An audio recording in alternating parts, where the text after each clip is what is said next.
ভারতের সামরিক বাহিনী পাকিস্তানে হামলা করার পর পাকিস্তানের সামরিক বাহিনী হাতে যেভাবে নাস্তানাবুদ হয়েছে, যার ফলে ভারতের প্রধানমন্ত্রী থেকে শুরু করে প্রতিটি মন্ত্রী এখন পাগলা পাগলা অবস্থা তাদের মধ্যে কাজ করতেছে, পাগল হয়েছে বলা যায়।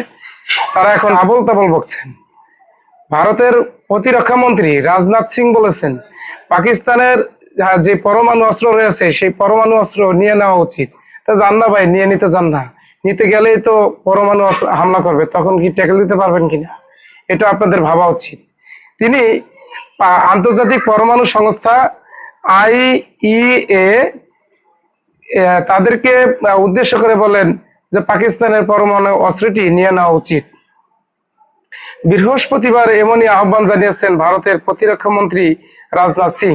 পাকিস্তানের সঙ্গে সংঘর্ষ বিরতির এক সপ্তাহ পার হতে না হতেই জম্মু ও কাশ্মীরের সার্বিক নিরাপত্তা পরিস্থিতি খতিয়ে দেখতে গিয়েছিলেন এই রাজনাথ সিং।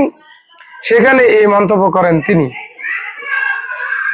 ভারতীয় সংবাদ মাধ্যম হিন্দুস্তান টাইমস বলছে, কাশ্মীরে গিয়ে প্রকৃত নিয়ন্ত্রণ রেখা এবং আন্তর্জাতিক সীমান্ত বরাবর পরিস্থিতি খতিয়ে দেখেছেন রাজনাথ সিং।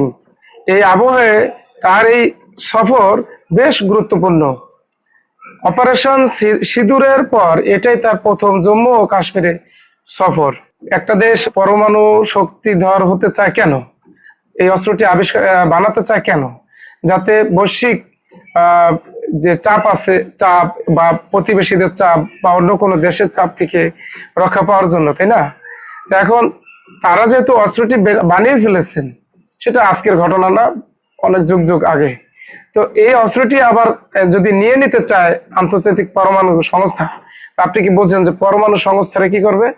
দিয়ে দিবে, মেরে দিবে পরমাণু সংস্থা। যে আমরা যদি বাঁচতে না পারি বা আমাদের দেশে যদি হুমকির মুখে থাকে, তো আমরা যদি বাঁচতে না পারি তো তাদেরকে বাঁচায় রাখে, তো আমাদের লাভ নেই। তো তারা পরমাণু মেরে দেবে। আন্তর্জাতিক ওগুলার টাইম নেই, ঠিক আছে? আর ভারতকে তো মারবেই। কাজে এই ধরনের পাগলের মতো বকাবকি করা, এগুলি শোভা পায় না। গুরুত্বপূর্ণ পদে আছেন, আপনার এই পদ থেকে এই ধরনের কথাবার্তা বলা রাজনাথ সিং উচিত হয় না। ভালো থাকবেন সবাই। আসসালামু আলাইকুম।